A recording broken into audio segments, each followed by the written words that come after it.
Aujourd'hui, on s'intéresse à une véritable légende des airs, le F-22 Raptor. On l'appelle souvent le chasseur de supériorité aérienne le plus dominant jamais construit, et sa réputation, elle n'est plus à faire. Et ça, attention, ça ne sort pas d'un communiqué de presse, ça vient directement d'un pilote de F-22. Ce genre de déclaration, ça en dit long. Ça pose le décor tout de suite, on parle du top de la technologie aéronautique militaire.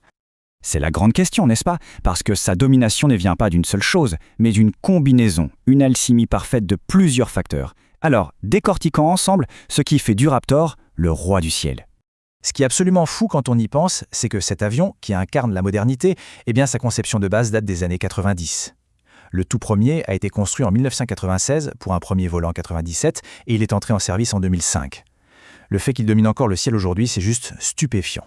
Allez, on commence par ce qui est le plus spectaculaire, ce qui se voit et ce qui s'entend. Le premier pilier de la supériorité du F-22, c'est sa performance brute. Sa vitesse et son agilité sont d'une autre planète. Et tout commence ici, avec les moteurs. Chaque réacteur F-119 est un monstre de puissance. À eux deux, ils génèrent une poussée combinée de près de 32 tonnes. C'est cette force brute qui lui permet de faire des manœuvres qu'aucun autre avion ne peut même espérer imiter. Pour qu'on se fasse une idée, le Raptor file à plus de Mach 2. C'est plus de 2 fois la vitesse du son. Un avion de ligne normale, ça vole autour de 965 km/h. Le F-22, lui, il évolue dans une toute autre dimension. Il peut couvrir 40 km en à peine 1 minute. C'est ahurissant. Mais sa véritable arme secrète, c'est ce qu'on appelle la super croisière. La plupart des chasseurs, pour dépasser le mur du son, doivent utiliser la post-combustion, ce qui brûle le carburant à une vitesse folle. Le F-22, lui, peut maintenir Mach 1,5 sans forcer. C'est un avantage tactique immense, ça veut dire qu'il peut aller plus vite, plus longtemps et plus discrètement. Et son agilité alors? C'est là qu'intervient la poussée vectorielle. En clair, le pilote peut orienter la poussée des réacteurs de haut en bas. Résultat, l'avion peut faire des virages et des manœuvres qui défient les lois de la physique. En combat rapproché, c'est un avantage absolument mortel. Ok, maintenant on passe de la puissance visible à la puissance invisible. Parce que si la vitesse et l'agilité sont impressionnantes, la capacité du F-22 à ne pas être vu, c'est peut-être son atout le plus redoutable. C'est sa fameuse cape d'invisibilité. Cette analogie est parfaite. Pour un radar ennemi, la signature du F-22 est si petite, si faible, qu'elle peut passer pour un oiseau ou même un gros insecte. Le temps que l'adversaire comprenne ce qu'il voit, il est déjà beaucoup trop tard. Cette furtivité, ce n'est pas de la magie, c'est le résultat d'une conception absolument obsessionnelle. Chaque détail est pensé pour le rendre invisible.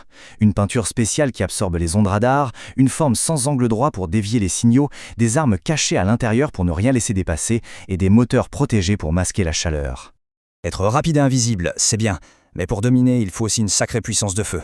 Et de ce côté-là, le F-22 ne manque pas de griffes, croyez-moi. Toute l'astuce est là, la soute à armement interne. En cachant ses missiles et ses bombes à l'intérieur, le Raptor garde une silhouette parfaitement lisse et furtive. Contrairement aux autres chasseurs qui ont leurs armes sous les ailes, de vrais aimants à radar, le F-22 ne révèle ses griffes qu'au tout dernier moment. Et ce qu'il transporte est plus que respectable. Dans sa mission principale de combat RR, il emporte 6 missiles radar à longue portée et 2 missiles thermoguidés pour les duels plus serrés. Mais il est aussi très polyvalent, capable de mener des frappes au sol avec 2 bombes guidées de 450 kg chacune. Et si jamais la situation devient vraiment critique, il y a l'arme de la dernière chance, le canon Vulcain. La cadence de tir est juste démentielle, 6000 coups par minute. Ça fait 100 projectiles par seconde. Une cible est littéralement pulvérisée en une fraction de seconde. On a la vitesse, la furtivité et l'armement, mais la pièce qui assemble tout ce puzzle, c'est le pilote. Et plus précisément, c'est la qualité des informations que l'avion lui fournit. Cette citation d'un pilote est très parlante. Il est seul à bord. Dès son premier vol, il est seul.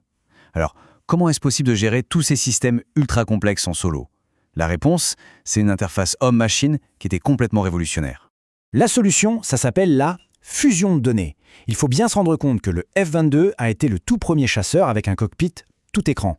Ces ordinateurs surpuissants aspirent toutes les données de tous les capteurs, les analysent, les fusionnent et présentent au pilote une image unique, simple et claire du champ de bataille. Et voilà comment l'information est présentée. C'est presque un jeu vidéo. Les menaces, ce sont des triangles rouges. Les alliés, des cercles verts. Le système identifie les cibles avec une précision de 98%. Le pilote ne devine pas, il sait. C'est ce qu'on appelle la conscience situationnelle, et c'est un avantage énorme. Finalement, quel est l'héritage de cet avion exceptionnel? Eh bien, sa puissance inégalée a un coût financier et stratégique qui en fait une machine aussi précieuse qu'exclusive. Le prix est juste astronomique, environ 143 millions de dollars l'unité. C'est le prix à payer pour avoir une telle avance technologique. C'est aussi une des raisons pour lesquelles la production s'est arrêtée à seulement 195 exemplaires. Cet avion est considéré comme un atout stratégique tellement vital qu'une loi américaine interdit formellement son exportation, même aux plus proches alliés. Le F-22 est et restera une exclusivité de l'US Air Force. C'est un avantage technologique qui est jalousement gardé. Et tout ça nous amène à la question finale. Malgré toutes ces améliorations, le design de base du Raptor a plus de 25 ans. Alors que de nouveaux concurrents de 5e génération apparaissent, sa domination est forcément remise en question. La vraie question n'est pas de savoir s'il est le roi aujourd'hui, mais bien pour combien de temps encore.